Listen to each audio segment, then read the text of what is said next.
Bonjour, je suis Myriam Akodat, cardiologue en formation. J'ai le plaisir d'accueillir le docteur Nadia Aissaoui qui va nous parler de l'étude Detox Émail parue dans le New England aujourd'hui.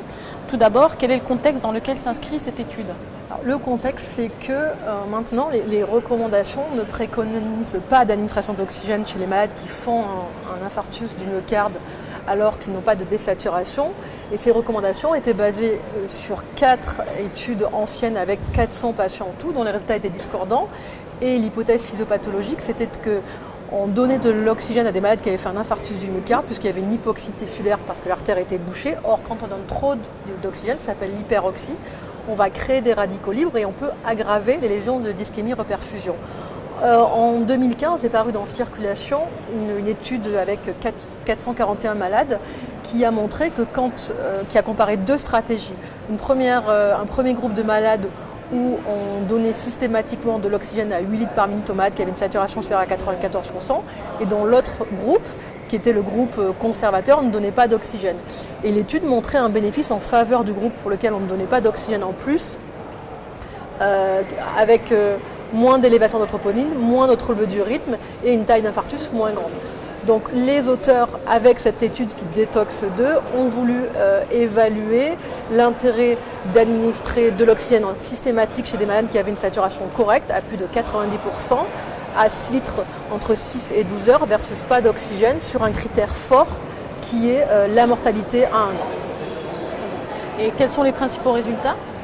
Alors les résultats, ils sont décevants. Donc ils ont évalué un peu plus de 6000 malades en faisant l'hypothèse que la mortalité à 1 an serait autour de 14% et que si on ne donnait pas d'oxygène, on baisserait cette mortalité de 20%.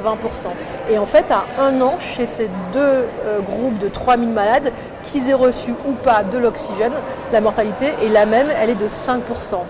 Ils ont aussi fait l'hypothèse dans des critères secondaires que donner de l'oxygène, ça entraînerait plus d'insuffisance cardiaque, plus de réhospitalisation pour l'infarctus, une augmentation plus importante de troponine, et malheureusement, les résultats sont négatifs. Donc cette étude-là, finalement, les conclusions, c'est que apporter de l'oxygène en plus entraîne un état d'hyperoxie chez ces malades qui viennent de faire un syndrome coronarien aigu et qui n'ont en théorie pas besoin d'oxygène, n'aggrave pas le pronostic, n'est pas délétère.